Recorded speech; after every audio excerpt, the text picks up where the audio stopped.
Bom dia! Tô super animada para a live de hoje, com a participação da convidada, a doutora Raquel. Aguardar o pessoal entrar. Sábado bonito, de sol. Vamos falar um pouquinho desse tema que deixa os pais tão preocupados aí com a introdução alimentar, às vezes até antes. Um tema de bastante relevância que gera bastante dúvida nos pais. Dá um tempinho aí para o pessoal entrar. Mais um tempinho aí. Espero que vocês aproveitem as informações, tirem as dúvidas.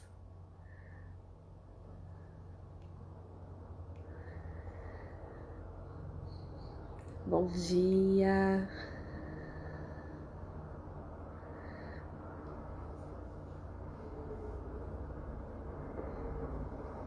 Começar aí o sábado com bastante informação. Espero que estejam todos animados aí.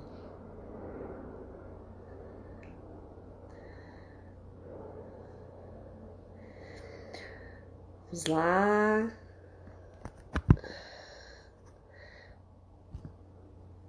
Tudo certo.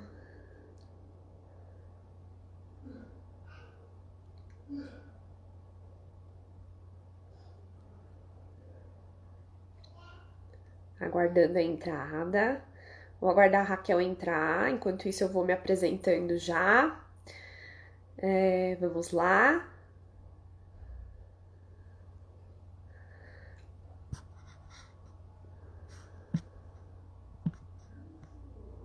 Pronto, só para testar.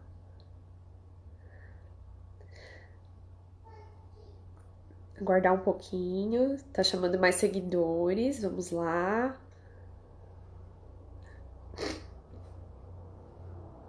A Raquel entrou. Raquel, tá me ouvindo? Só para fazer o teste.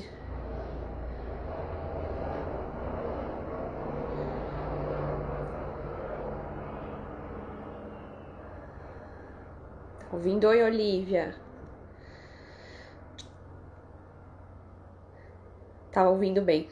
Olivia, fala a idade do seu bebê, tá? Que eu lembro que você comentou que você teve um problema de constipação, tá bom? Eu vou me apresentando para dar o tempo do pessoal entrar e eu já vou chamar a Raquel pra gente começar a live, tá bom? Meu nome é Raquel também. Eu sou nutricionista, sou mãe da Gabriela, de 1 ano e 3 meses. Eu sempre atendi em hospital e residencial de idosos, mas com a maternidade ressignificou totalmente e eu sou apaixonada por trabalhar a alimentação na fase da gestação até o 2º ano de vida.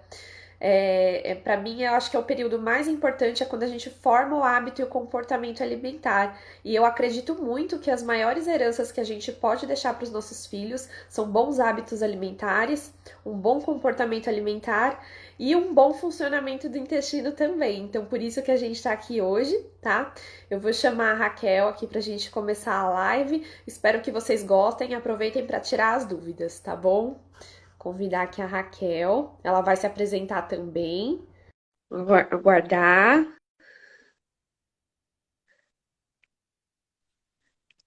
Pronto. Bom Olá, dia, bom Raquel. dia, tudo bem? Tudo bem? Você quer se apresentar? Vou me apresentar. Meu nome é Raquel, sou charada minha da Raquel. Sou mineira de Juiz de Fora, onde eu me formei em medicina na Universidade Federal de Juiz de Fora. Lá eu fiz minha residência em cirurgia geral por 2 anos na Santa Casa de Juiz de Fora. E em 2012 eu vim para São Paulo para fazer minha especialização em cirurgia pediátrica na Santa Casa de São Paulo por 3 anos. E cá estou até hoje. Sou Ficou, mãe da né? Maria Júlia, sim. Assim como você é mãe da Gabi, eu sou mãe da Maju, de 1 ano, tá completando 1 ano e 8 meses hoje, inclusive. E também sou uma apaixonada pelo tema. Ai, que legal. Entrou mais gente aqui, entrou o Cláudio. Gente, se vocês quiserem chamar mais pessoas para a live, tem um aviãozinho aqui, é só vocês clicarem e aí vocês convidam as pessoas para virem participar também. Se você sabe que tem alguém que gostaria de estar aqui nesse momento, pode convidar, tá bom? Fiquem à vontade para fazer perguntas, tá bom? E é Sim. isso. Raquel, muito obrigada primeiramente pela Obrigada a disposição em você pelo participar. convite. Imagina. Obrigada a Vamos você. começar então. Vamos. Tá, vamos. Tá devagar o áudio, mas qualquer coisa a gente vai se falando. Raquel, o que que é constipação intestinal e quais são os sintomas mais comuns? Tá. A constipação intestinal, Raquel, a definição dela, ela se confunde muito com os sintomas, né? Muita gente acha que constipação é simplesmente evacuar poucas vezes durante uma certa frequência. Mas o que que a gente considera como constipação funcional? Aquela que não tem uma causa física, uma doença, um uso de alguma medicação que possa interferir no ritmo intestinal. São as pessoas, principalmente aqui a gente está falando de criança, as crianças que durante um mês apresentam pelo menos dois dos sinais que eu vou falar agora, tá? Que são 2 ou menos evacuações durante uma semana, um comportamento retentor, aquela criança retém as fezes, ela prende as fezes, tem medo de evacuar. O intestino que retém muitas fezes, então você faz um raio-x, você vê aquele intestino repleto de fezes. Evacuações com fezes muito endurecidas e evacuações consequentemente dolorosas. História de obstrução do vaso sanitário por fezes muito volumosas. Pelo menos um episódio de incontinência fecal, então aquela criança, ela já tem um controle esfincteriano, mas ela evacua em uma situação que não a permite que ela faça aquilo, mas ela simplesmente evacua. E aliado a isso, a gente tem que afastar, principalmente aqui, a doença do intestino irritável, tá? Quando nós temos pelo menos 2 desses sinais, a gente fala em constipação intestinal funcional. É importante ressaltar que você vê que eu não falei que a frequência da evacuação ela é primordial para o diagnóstico. Então, é muito comum, eu às vezes vou avaliar uma criança no pronto-socorro por uma dor abdominal, alguma coisa, eu vejo um raio-x cheio de fezes, típico de uma criança com constipação. E eu vou conversar com essa mãe e pergunto se ela tem, ela fala, não, ela evacua todos os dias. Mas se você vai perguntando mais, você descobre que ela evacua todos os dias, mas são fezes, às vezes, bolinha. Ah, ela evacuou uma bolinha.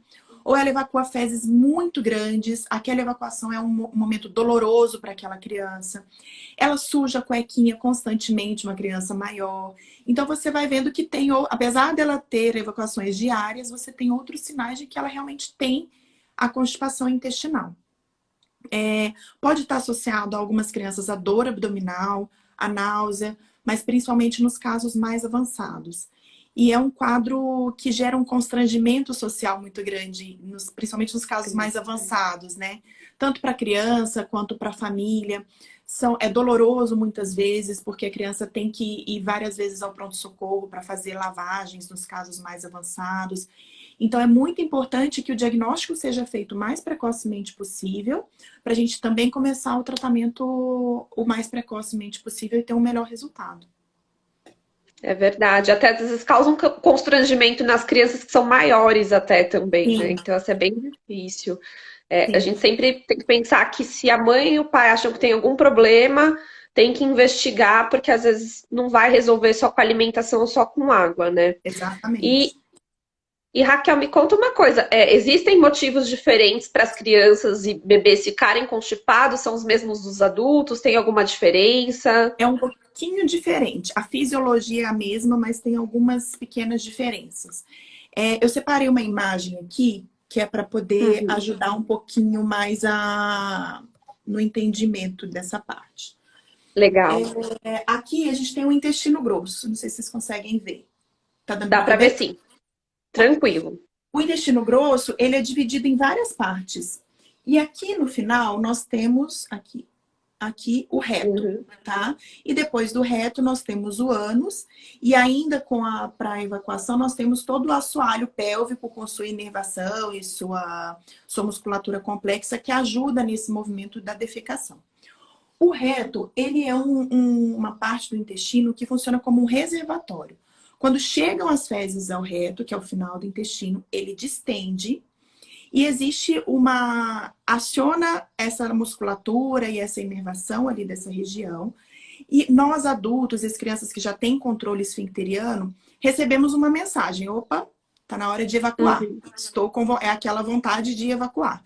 Então, você vai buscar um local apropriado para você conseguir evacuar. Se você, quando recebe essa mensagem, por algum motivo, você não evacua, e isso por repetidas vezes, esse reto ele vai recebendo mais fezes, porque você está formando fezes e vai chegando ali. Então, ele distende. Ele distende, ele distende. Essas fezes que estão ali têm o seu líquido absorvido pela região ali do reto, então elas ficam mais ressecadas e mais endurecidas. Isso leva a uma evacuação mais dolorosa. Na criança pequena, um episódio de evacuação dolorosa pode ser um episódio muito assustador para ela. Então, ela gera um medo de evacuar. E com esse medo de evacuar, ela gera aquele comportamento que eu falei nos sintomas, que é o comportamento retentor. Ela sente a vontade, mas ela prende, porque ela não quer passar por aquilo de novo. E isso é um ciclo vicioso. Quanto mais ela faz isso, mais as fezes ficam grandes e ressecadas e mais doloroso vai ser todo o processo. Não é a única causa, é multifatorial. Tem pessoas que não têm esse comportamento, mas mesmo assim têm constipação intestinal. Mas em crianças foi o principal que foi identificado. E você perguntou dos adultos também, né? No Sim. adulto, a fisiologia, e na criança grande, no adolescente, a fisiologia, ela é a mesma. É a distensão do Uhum. reto, é aquela retenção, porém não é o medo de evacuar. Normalmente, o adulto ou a criança maior ou adolescente, ela está numa situação em que ela não tem onde evacuar. Ela está na Uhum. escola e a professora às vezes não deixa, não permite que ela saia, ou ela não gosta de evacuar fora de casa, ou o profissional que está trabalhando na rua. Então, isso vai acumulando as fezes, como eu falei com as crianças menores, associado a uma alimentação pobre em fibras, a uma baixa ingesta hídrica. Tudo isso associado gera constipação intestinal no adulto e na criança maior e no adolescente. E também o sedentarismo, né? Porque muitas vezes são pessoas que ficam Sim, paradas, trabalham sim, sentadas, ou a criança que está na escola, né? E aí sim, também tem essa questão do sedentarismo, é com acentuar essa certeza. constipação Com intestinal, né? certeza. É importante também falar, Raquel, que bebês até os 6 meses de vida em aleitamento materno exclusivo, eles podem evacuar apenas 3 vezes por semana, por exemplo, desde que sejam Uhum. fezes amolecidas, macias, sem grandes esforços. Isso é normal, porque o leite materno ele é de grande absorção. Então a absorção é alta, ele produz às vezes poucas fezes. Então as mães de crianças menores de 6 meses não se preocupem com isso. Tá? E entre 6 meses e um ano, quando a gente começa a introdução alimentar, aquele intestino que só recebeu leite materno por 6 meses, de repente se vê recebendo Uhum. alimentos sólidos e pastosos. Então, aquela mudança gera, às vezes, uma mudança, também uma adaptação àquele intestino que vai se adaptar para poder depois ter uma evacuação efetiva. E outro ponto que eu acho que é importante também para as mães de bebês, principalmente os recém-nascidos, crianças que não evacuaram nas primeiras 24 ou 48 horas, é importante que a gente acenda uma luzinha, porque pode significar alguma doença. Então, Uhum. entre elas, a principal, que é a mais importante que a gente tem que descartar, que aí já entra bem na minha área como cirurgiã pediátrica, que é o megacólon congênito ou doença de Hirschsprung, que é uma deficiência na inervação da porção terminal do intestino grosso.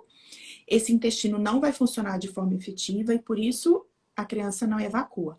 Então, sempre que isso acontecer, é preciso relatar ao pediatra, principalmente se associado a uma distensão abdominal, porque vale uma investigação para a gente descartar isso, ou às vezes uma fibrose cística, outras coisas que podem justificar também, tá?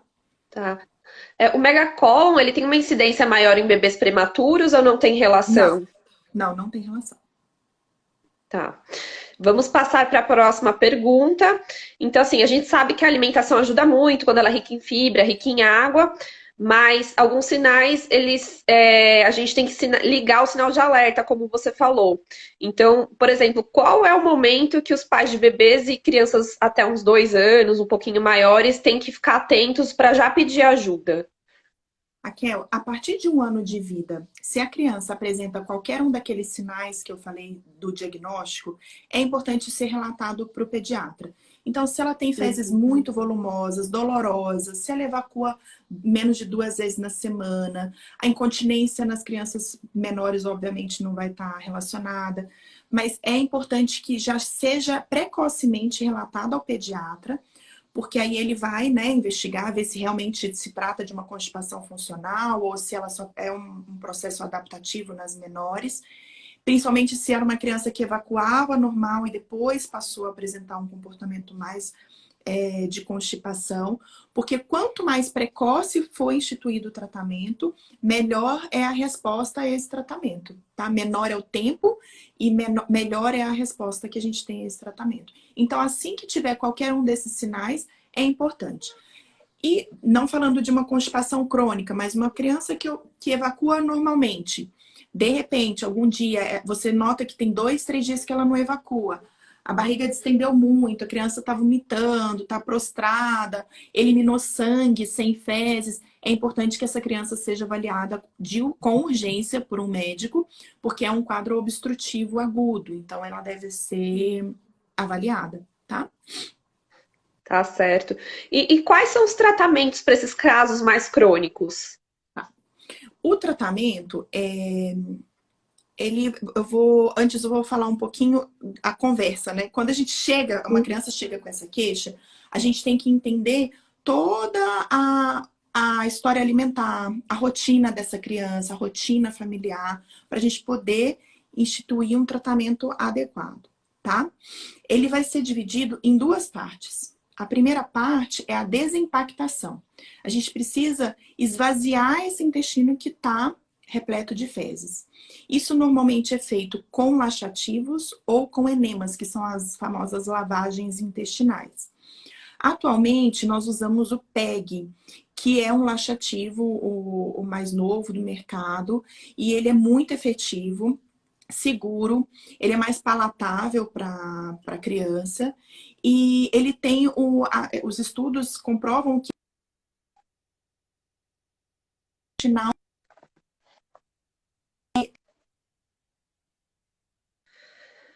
Deu uma travadinha aqui na imagem, eu não sei se vocês estão ouvindo a Raquel.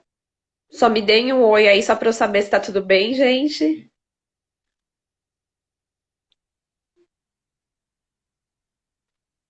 Oi, Oi, voltou. voltei. Voltou. Bom, então feita essa desimpactação, a gente vai começar o tratamento de manutenção. Esse Uhum. tratamento é feito também com laxativos inicialmente, mas é aqui que a gente vai fazer toda a readequação da alimentação dessa criança, uma alimentação rica em fibras, com água. É importante aqui ressaltar, até pouco tempo atrás, era sempre preconizado para essas crianças o incremento de fibras, né? Eu não sei como que você faz Uhum. isso na sua prática. Os estudos mais atuais, eles demonstraram que se você tem uma dieta balanceada, na sua dieta ela é rica em fibras, a suplementação de fibras não vai dar grandes vantagens para aquela. Então, o que é adequado? Uma alimentação variada, que tem alimentos ricos em fibras, e a ingesta adequada para aquela idade de água. Nada além disso. Isso é o ideal. Aliado a isso, a gente sempre dá algumas orientações comportamentais que ajudam também a você criar uma rotina, um hábito intestinal mais saudável. Eu vou citar duas aqui que eu acho que são as mais importantes. Existe uma coisa chamada reflexo gastrocólico. O que é isso? Quando a gente Uhum. ingere uma grande quantidade, uma refeição importante, um almoço, um jantar, existe uma onda peristáltica, o intestino ele impulsiona as fezes de uma forma mais vigorosa. Então, por isso que algumas pessoas, elas comem e logo querem ir ao E no banheiro, por banheiro. conta desse reflexo gastrocólico. Então, a gente tem que aproveitar esse momento fisiológico. Então, nós orientamos os nossos pacientes após ou o jantar ou o almoço, de preferência se aquela criança for um horário que ela está em casa, que ela sente no vaso sanitário e ali permaneça de 5 a 10 minutos. Porque ali pode, naquele momento, pode ser que ocorra a evacuação. A gente está aproveitando esse reflexo. Uma outra coisa que é importante também, que algumas pessoas não se atentam, é a importância dos pés, durante a evacuação, estarem apoiados. Se for Uhum. possível, um vaso sanitário adaptado, mais baixinho para a criança, em que ela apoie os pés no chão, Ou se isso não é possível, na maioria das casas a gente não tem isso, que a gente coloque um apoio nos pés da criança, tá? Isso vai porque o ato evacuatório é muito importante que a gente use a musculatura abdominal. Se você tem esse apoio nos pés, essa prensa abdominal ela fica mais efetiva e isso auxilia também na evacuação, tá? Tá. Então, Aí, nesse caso, uma caixa, um degrau ajudaria para fazer esse apoio. um degrau, uma caixa, o próprio lixinho do banheiro, às vezes, qualquer coisa que você consiga que a criança fique sentada com apoio nos pés. Tem aquelas escadinhas, né, que eles usam, que vende também como adaptador, seja lá o que for, mas é importante que seja adequado para aquela criança. Legal. Essa informação é importante porque não é todo mundo que sabe dessa posição Sim, não realmente. sabe mesmo. Não sabe E aí é mesmo. legal saber como E adaptar, porque às isso vezes é em muito casa não importante. pode. É Sim, às vezes verdade. um detalhe pequeno faz muita diferença no tratamento e no resultado do tratamento. E esse é bem simples, né? Dá para super adaptar com o Então, que é tiver em simples, casa. exatamente, exatamente. Legal. Agora, Raquel, me conta um pouquinho como é que foi a introdução alimentar da Maju e o que você observou de diferente no cocô dela, se é normal sair pedaço no cocô do bebê, que eu acho que é o maior medo dos pais aí. Raquel, eu amei a introdução alimentar da Maju. Foi uma fase muito gostosa. Eu criei uma expectativa enorme, eu estudei bastante, eu li muito. Eu, mesmo como médica, trabalhando com criança, eu nunca tinha ouvido falar em BLW, eu nem sabia o que era isso. E eu fui como qualquer mãe. Mãe médica é mãe como outra qualquer, viu, gente? A gente não tem É muita verdade. diferença. E eu gostei, me simpatizei muito com o BLW. Mas como eu trabalho e ela fica com a babá, o meu marido fica um pouco com medo, ele não tinha muita segurança, eu fiz a participativa. Então eu misturei um pouquinho da BLW, oferecendo também para ela com a colherzinha, mas sempre os alimentos separados, ela sabendo o que ela estava comendo. Para mim, essa parte alimentar da Maju é uma coisa muito importante. Eu acredito muito nisso, eu acho que a gente tem que respeitar esses primeiros 2 anos de vida da criança. É um momento muito importante. Ela está tendo os primeiros contatos com vários tipos de alimento. É importante a gente não oferecer açúcar, ter uma alimentação. Você vai falar disso muito melhor do que eu, obviamente, mas oferecer uma alimentação mais variada, com textura, para ela aprender o que é textura, mastigar. Acreditem nos seus bebês, as gengivas são duras, elas são capazes de mastigar. Aprendam, se você tem essa vontade, leia e aprenda a fazer os cortes mais seguros, né? Porque eu acho que isso também é importante. BLW não é simplesmente dar comida na mão né, da criança. Mas foi uma fase muito gostosa e ela teve alterações no ritmo intestinal. Ela ficou constipada. Não constipada, né? Mas assim, ela evacuou menos, ela ficava às vezes 2 dias sem evacuar e ela fazia muita força. Mas eu tinha consciência de que aquela força não era porque estava duro, mas é porque era diferente, né? Ela estava aprendendo a lidar com uma consistência de fezes muito diferente do que ela vinha ali com 6 meses com aleitamento materno. E saía pedaços de comida. Sai, gente, não se preocupem com isso, é normal. A criança, a digestão dela é muito rápida, né? Então, se ela há um pedacinho que ela não mastiga direito, uma casca, um pedaço de fruta ou de legume, ele passa e ele vai sair inteiro nas fezes e tá tudo bem, principalmente no começo. Não se preocupem, porque isso não é nenhuma alteração intestinal, né, da criança. Legal você falar sobre isso da introdução alimentar, porque realmente muita coisa mudou, surgiu muita coisa nova. O novo guia alimentar saiu agora, final de 2019, não fez nenhum ano ainda, né? E sempre tem mudanças. Hoje o que a gente está falando aqui pode ser que daqui a um tempo mude, Sim, com mas certeza. e aí, ainda bem que você falou da questão do BLW, porque o que acontece, você falou muito bem, a participativa ela vem nesse momento que a gente quer incentivar a criança a ter um contato maior com o alimento, mas tem que encaixar a dinâmica familiar. Então, às vezes, vai ficar com a avó não tem tanta segurança para deixar no BLW, tem medo do engasgo. Então, sempre avaliar essas condições, se a criança vai ficar na creche, às vezes a creche não tem a disposição para fazer o BLW.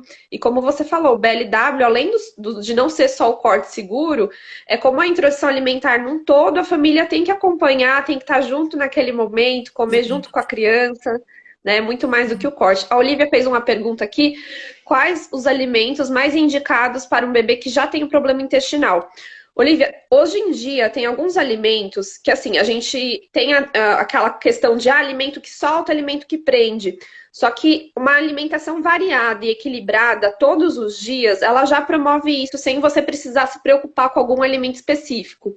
É claro que a gente tem alguns alimentos que tem um pouco mais de uma fibra interessante que seria para funcionar melhor no intestino. Por exemplo, eu posso citar a aveia, é bem bacana para você usar, a chia, que são alimentos que formam um gel ali no intestino do bebê e vai facilitar na hora do trânsito intestinal. Outras frutas que às vezes a gente tem um pouco de preconceito, mas elas também são ótimas para o funcionamento do intestino, é a pera e a maçã, porque elas têm sorbitol, que ajuda também no funcionamento intestinal, tá? Então não precisa tirar, muitos pais acabam tirando esses alimentos por acreditarem que eles são constipantes, mas eles auxiliam. E aí verduras, legumes, o feijão que é muito bem aceito pelas crianças, ele tem uma fibra que super ajuda no trânsito intestinal e água, né? Então, assim, isso já ajuda muito. Mas sempre eu falo, se você achar que a alimentação e a água não estão resolvendo, buscar ajuda profissional. Porque, como a Raquel falou, tem essa questão do megacolo, e tem outras questões que podem dificultar o funcionamento do intestino e precisam ser investigadas. Então, às vezes, é uma sensibilidade ao glúten, que pode ser uma doença celíaca, ou pode ser uma alergia à proteína do leite de vaca. Então, é sempre importante vocês verificarem para ver isso e fazer o acompanhamento, às vezes, com o pediatra, o gastropediatra e nutricionista. Então, às vezes, é necessário esse atendimento conjunto para conseguir dar um tratamento adequado para essa criança, visando o Com funcionamento certeza. intestinal, né? O Com figo certeza. também é um ótimo alimento que às vezes a gente também esquece, mas ele também tem propriedades laxativas super interessantes, dá para usar também. Mas caso não melhore, Olivia, é sempre indicado procurar ajuda profissional, tá bom? E é legal É, também a gente falar dessa parte de alimentação com relação ao suco, né, Raquel? Que é uma sim, coisa que também mudou dos últimos anos para cá. Tentem não dar suco para os seus filhos, deem a fruta, preservem a fibra. Ao invés de dar um suco de laranja, que tem 3 laranjas cheias de açúcar da própria fruta, dê uma laranja, porque você vai aproveitar as fibras daquele alimento, vai dar com uma quantidade de açúcar menor, né? Durante aquela sim. refeição. E também o que você até falou da consistência, não liquidificar e não peneirar, preserva a fibra íntegra. Então, às vezes, a gente fica com medo do bebê engasgar e esquece de outras coisas. Quando a gente liquidifica e peneira os alimentos, a gente, além de perder a fibra, perde outros nutrientes que são mais sensíveis Sim, a esses processamentos, que são as vitaminas, por exemplo, a vitamina C, que ela é fácil de perder nessa fase de etapa de processamento, de picar o alimento mais como é o uso do liquidificador e processador. Então, por isso sim, que é tão importante a gente sempre oferecer os alimentos na consistência adequada, tá? Para não perder essa fibra e não perder outros nutrientes. Então, é sempre sim. importante lembrar essas partes aí que a gente acaba esquecendo, fica com medo, mas aí acabam gerando outros problemas por conta desse medo. Exatamente. E assim, sempre busquem informações de qualidade para vocês terem mais segurança na hora de oferecer alimentação para os bebês, tá bom? Exatamente. Na Gente, ocasião, eu tinha algumas amigas que estavam também na época da introdução alimentar e elas falavam: ai, Raquel, esse negócio de BLW não serve para mim, eu tenho medo. Eu falava: gente, não é uma coisa que tem que ser feita, tem os uhum, benefícios, mas não é uma obrigatoriedade.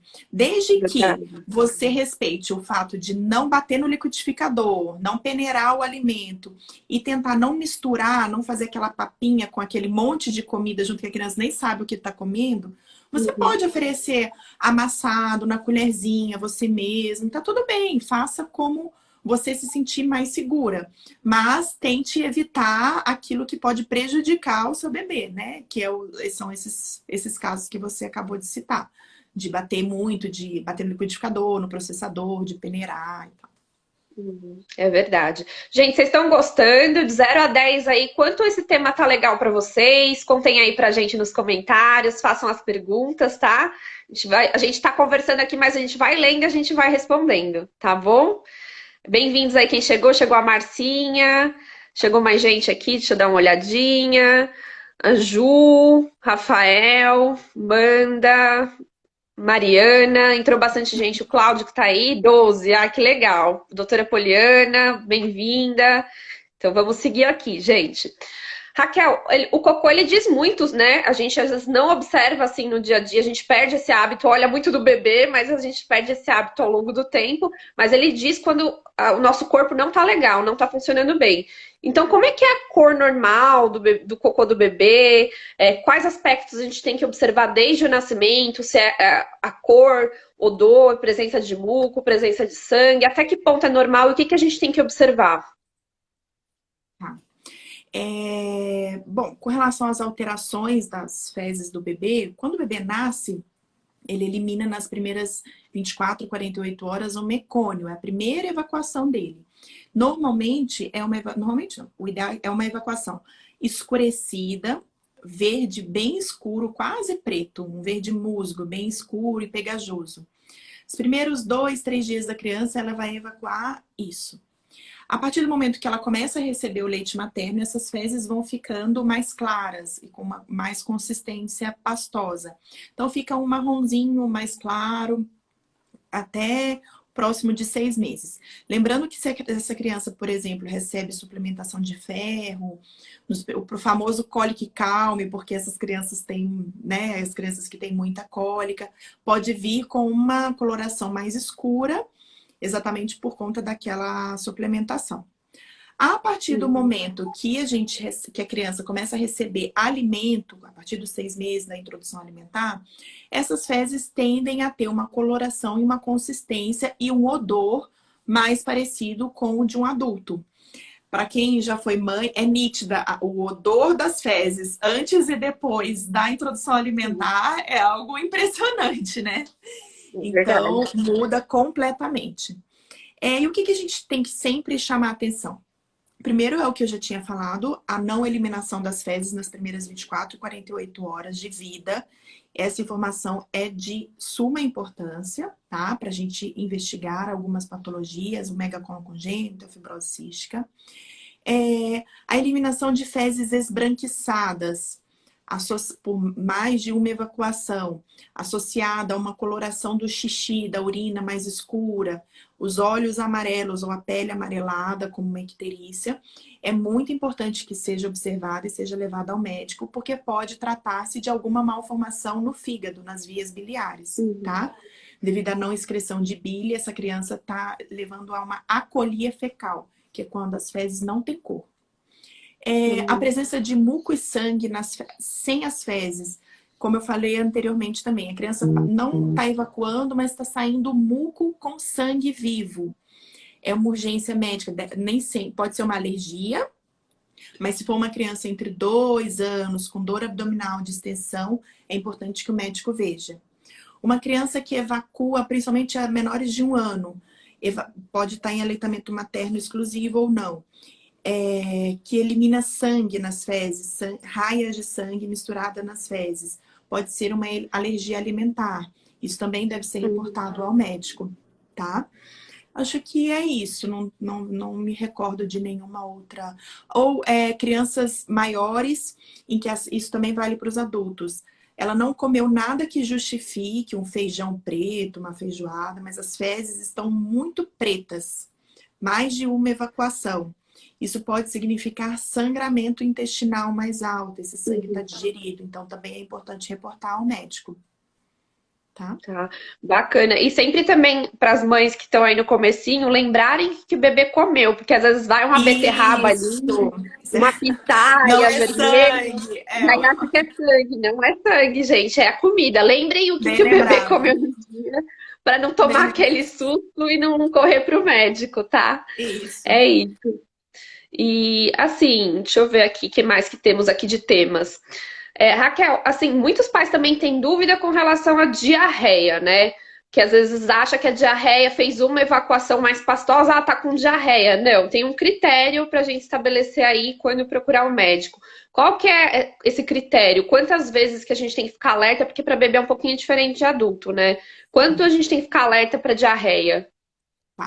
O bebê pequenininho, lembrar que normalmente, por aquele reflexo gastrocólico que eu falei lá atrás, no bebê ele é mais exacerbado. Então, se a criança mamou, normalmente ela evacua imediatamente. Então, quem não se lembra das madrugadas, de dar uma mamar, a criança evacua, tem que trocar a criança. Então, ela evacua várias vezes ao dia. Essas evacuações vão ficando um pouco mais espaçadas, né, à medida que a criança vai se desenvolvendo. Nós consideramos como diarreia quando existe, a criança evacua mais de 3 vezes em 24 horas, fezes mais amolecidas, tá? Mas é importante a gente diferenciar a diarreia aguda da diarreia crônica. A diarreia aguda é aquela diarreia infecciosa, que às vezes está associada à febre, dor abdominal. Ela é autolimitante, então ela dura aí de 3 a 5 dias, mas pode durar até 14 dias. E nesses casos a gente tem que ficar sempre muito atento, principalmente à desidratação. São diarreias mais líquidas que podem gerar desidratação, que a gente tem que corrigir rapidamente, tá? Se essa diarreia está associada a uma febre alta, a sangue nas fezes, a presença de muco, dor abdominal muito forte, essa criança deve ser avaliada pelo médico. Agora, existem aquelas diarreias crônicas. A criança tem diarreia há mais de 14 dias, ou ela teve vários episódios teve esse mês que vem ela tem de novo, no outro ela tem de novo. Esses casos, a complicação normalmente não é a desidratação, é a desnutrição. É a dificuldade de ganho de peso, a desnutrição, e deve ser investigado porque pode haver uma causa orgânica para essa diarreia, tá? Mas algumas crianças, é importante a gente lembrar, até os 2 anos de idade, às vezes a criança evacua 3 vezes ao dia, mas ela tá ok, tá ganhando peso, tá comendo direitinho, não tem náusea, não tem dor abdominal, não tem sangramento. É normal, é só uma fase ainda de adaptação do intestino, tá? E também lembrar a questão de antibiótico, né? Que também altera Sim, muito essa questão do intestino, às vezes volta, demora para voltar, e aí como é que fica, né? Então é sempre importante isso. lembrar isso, e assim, sempre com trabalho conjunto, pediatra, nutricionista, quem estiver acompanhando, o profissional que estiver acompanhando, para não deixar de reintroduzir os alimentos, né? Porque às vezes fica com aquela dieta monótona durante muito tempo, e aí faz o efeito rebote e constipa de Sim, novo. sim. Então, sempre ter Na esse verdade, o equilíbrio, saber o momento de voltar. recomendável, se a criança está com uma diarreia aguda, por exemplo, infecciosa, o recomendável é comer comida normal, tá? Sim, Não é ficar comendo biscoito de polvilho o dia inteiro, achando que vai prender o intestino. Não. É alimentação normal. Obviamente, evitar, não vai comer um hambúrguer, uma pizza, né? Evitar alimentos muito gordurosos, mas uma alimentação saudável e normal é o mais indicado nesses casos, tá? sempre ter o acompanhamento conjunto é o ideal nessa fase, Com até porque é o que certeza. gera muita dúvida e às vezes acaba ficando com aquela dieta monótona durante muito tempo e isso Sim, prejudica também a criança, né? com certeza. Então vamos lá, vamos aqui. Vocês estão gostando? Joga aí uma chuva de corações aí pra gente. Muito obrigada aí pelos elogios. Você Vi aqui viu? bastante elogio. Eu É, nem tem vou bastante contar que é meu elogio. marido, meu pai, minha mãe, a Poliana maravilhosa, que foi minha R-. Ainda bem que eles estão aqui prestigiando a gente, né? Não, É, a família acompanha junto a gente aqui, é minhas muito amigas importante têm isso. isso. Então vamos lá. Raquel, vamos falar um pouquinho dos probióticos, né? A gente vai dividir. Eu queria saber um pouquinho a sua opinião e a gente vai falar um pouquinho dessa questão do probiótico para bebê e criança, que é um assunto bem atual, né? Bem polêmico É também. polêmico. Assim, Camila, Camila, desculpa, Raquel. O Imagina. intestino, ele é um dos órgãos mais estudados atualmente, né? Porque o intestino, até algumas pessoas chamam do segundo cérebro.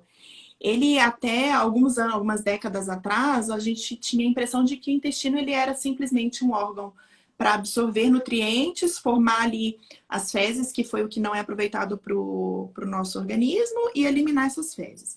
Mas cada vez mais a gente descobre que o intestino ele é um órgão muito complexo, né? Que Uhum. tem funções de modulação endócrina, modulação de hormônios importantes para o nosso organismo, barreira imunológica. E ele é formado, o nosso intestino, principalmente o intestino grosso, ele não é estéril. Eu não sei se todas as pessoas têm essa consciência. Nós temos ali milhares de micro-organismos que habitam o nosso intestino e que eles habitam ali em simbiose. Aí as pessoas não precisa ser médico, nas aulas de biologia a gente estudava simbiose, Então, nós fornecemos alimentos para eles e, em troca disso, eles nos trazem muitos benefícios também, porque ele mantém ali um equilíbrio, né? E uma barreira imunológica e para o bom funcionamento do intestino. A formação do que a gente chama de flora intestinal, ele ocorre de acordo com as nossas escolhas, né? Isso ocorre até no parto. Foi provado que bebês que vêm de um parto normal têm uma flora intestinal diferente daqueles bebês que vieram de uma cesariana. Aos 2 anos de idade, aproximadamente, essa flora intestinal, elas vão ficar semelhantes. Uma não é melhor que a outra, tá? Portanto, não estou aqui falando que um é melhor que o outro, mas eles são diferentes, tá?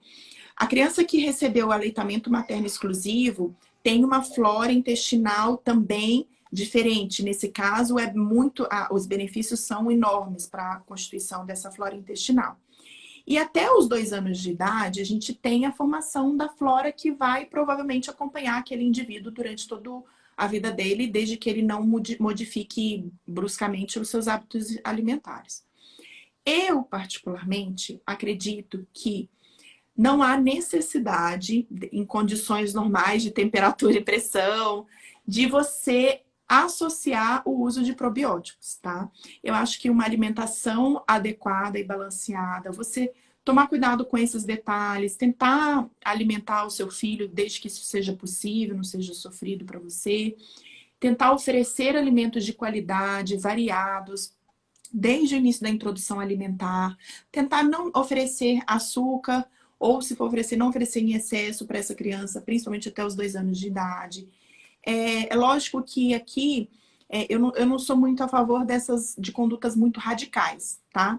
Então, eu acho assim, a criança não pode comer doce nunca na vida dela, vai no aniversário e não vai comer um brigadeiro. Eu não sou a favor disso. Eu acho que o equilíbrio faz parte da vida. Mas, principalmente nesses 2 anos, eu acho que se você mantém esse cuidado com o seu intestino e depois no restante da sua vida, você vai ter o retorno, o benefício disso na sua saúde. Isso vai refletir muito na sua saúde. Então, eu, na minha prática, na minha vida e na minha prática clínica, não uso probióticos. Eu não sei qual que é a sua opinião com relação a isso, mas eu, particularmente, não utilizo. Raquel, assim, como eu falei, é um tema bem polêmico e é novo, né? Eu vou só complementar aqui, mas assim, é bem o que você falou. Até pouco tempo atrás, a gente relacionava que o intestino não tinha algumas funções, inclusive a gente sabe que tem uma ligação com o sistema nervoso central. Hoje a gente sabe até que tem uma ligação com o sistema renal. Então, assim, é um órgão muito importante, que ele faz parte também do sistema imune, né? Então, quem cuida bem do intestino, cuida bem de todas as áreas do corpo, né? E a gente acreditava que as bactérias que estavam lá no intestino só davam infecções e doenças. Hoje a gente sabe que tem bactérias benéficas e bactérias as patogênicas que dão as doenças. E elas travam uma briga. Então é importante que elas estejam em equilíbrio, né? A gente sabe que esse é um tema novo, ele é recente, né? Então tem muitas bactérias que ainda precisam ser estudadas, ver o DNA, porque eles têm efeitos específicos dentro do intestino, né? Que ainda são desconhecidos. Então precisa fazer um trabalho genético para verificar essas bactérias, né? E assim, quanto ao uso do probiótico, ele não tem consenso em pediatria. E eu vejo muitos profissionais prescrevendo como se fosse fazer algum milagre no hábito intestinal das crianças, mas ainda tem muito a ser estudado. É lógico que as prescrições elas estão sendo embasadas em alguns estudos que já existem, né? Que são mais robustos.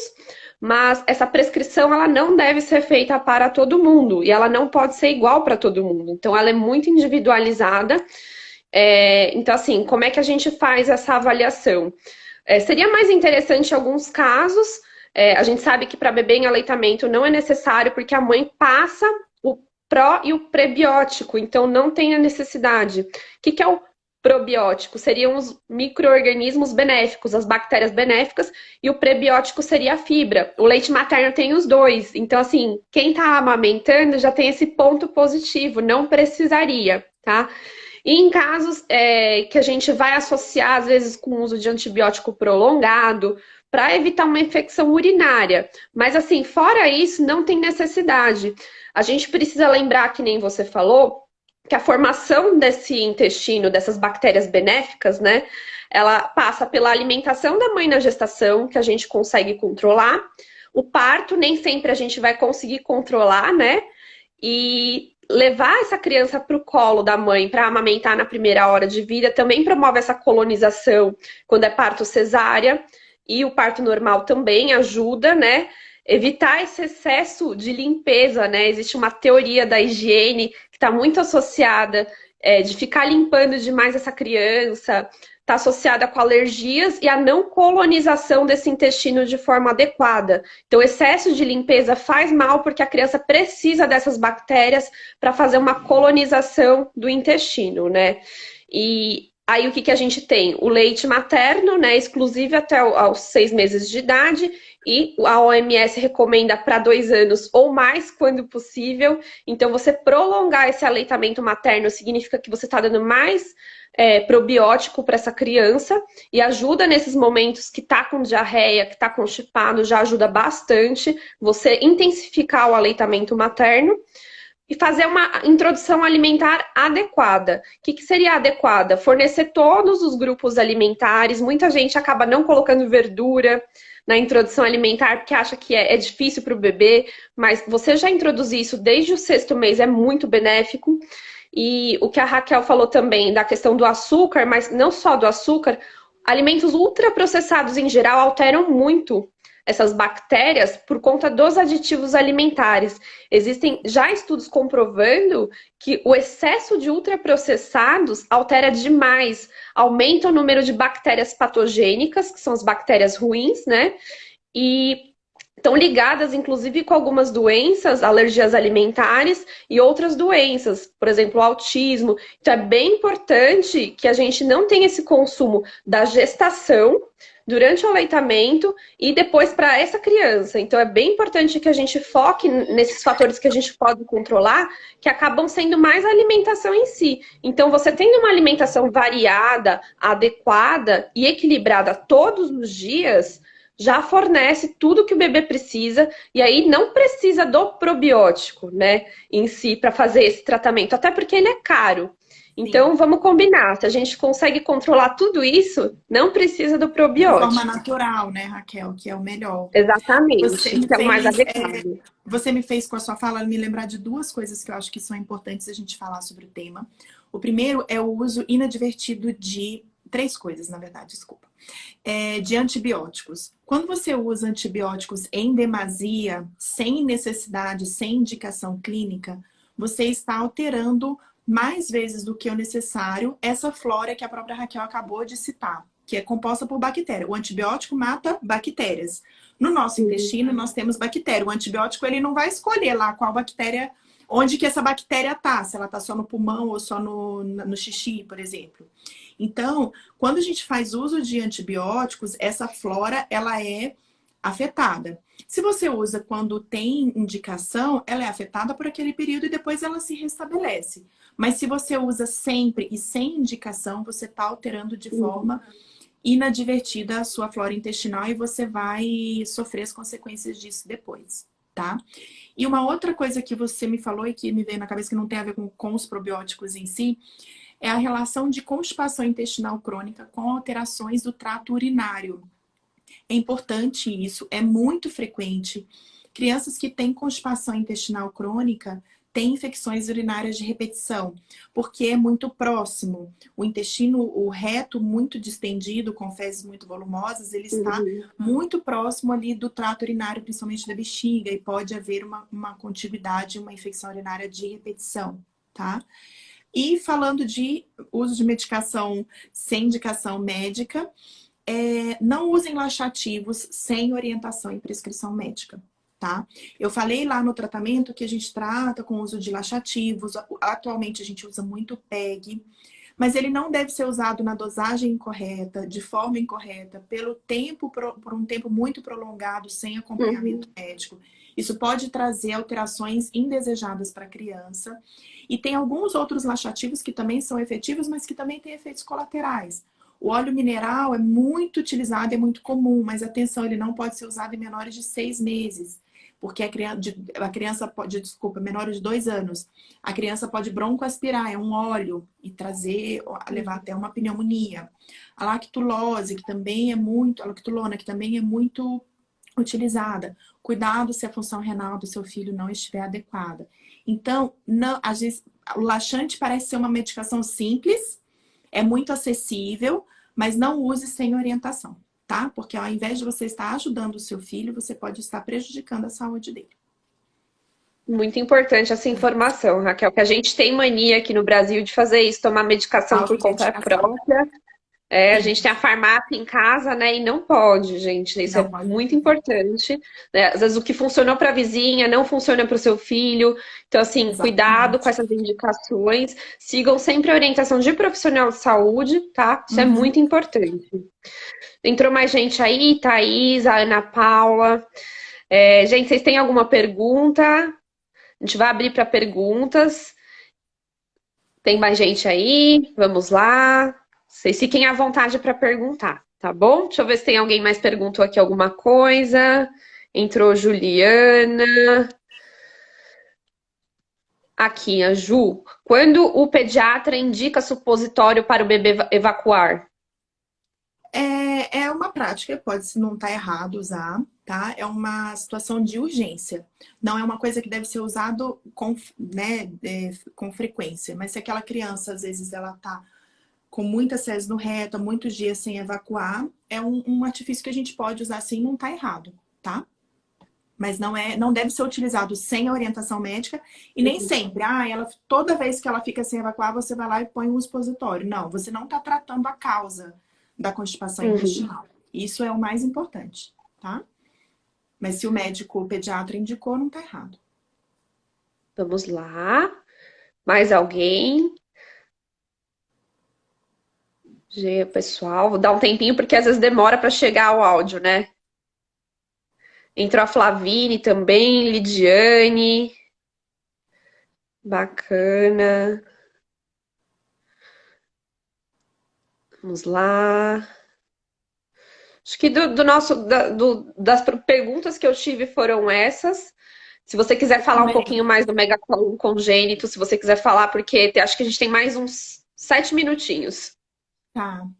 O megacolon congênito é a patologia que leva, às vezes, o pediatra ou a própria mãe procurar o cirurgião pediátrico, tá? Ela é uma patologia que a criança nasce com ela, ocorre um defeito na formação do intestino do bebê ainda dentro da barriga da mãe, não ocorre uma inervação adequada desse intestino, principalmente da sua porção distal, como eu falei. Então, o movimento de propulsão das fezes do intestino se perde. Esse intestino ele não consegue fazer a contração. Então, as fezes ficam impactadas antes dessa região que está com esse defeito, tá? É uma condição cirúrgica, essa criança deve ser operada.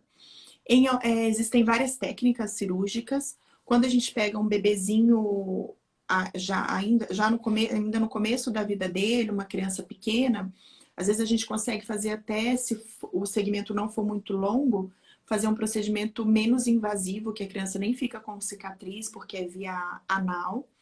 Em alguns casos mais graves, a criança está muito grave, a gente precisa primeiro deixá-la com uma colostomia, que é a famosa bolsinha, para ela se recuperar, passar aquela fase difícil e depois fazer o procedimento cirúrgico adequado, tá? Além de não conseguir evacuar de forma efetiva, esse criança tem um risco aumentado de desenvolver uma colite, que é um quadro infeccioso desse intestino grave, principalmente em um bebê pequeno, que pode gerar complicações para ele no futuro, tá? Por isso ser uma condição tão importante de ser diagnosticada a tempo. O diagnóstico, normalmente, a gente precisa fazer uma biópsia da mucosa do ânus, do reto, e associado a isso, exames de imagem. A gente faz um exame contrastado via anal, um raio-x, e aí nós temos uma imagem que é típica do megacolon congênito. Legal. E Raquel, demora para esses bebês chegarem nesse diagnóstico? A Qual que grande é a maioria média? não, porque essa questão da evacuação nas primeiras 24, 48 horas é algo que as pediatras, elas já sabem, né? E elas ficam muito atentas. Então, normalmente não.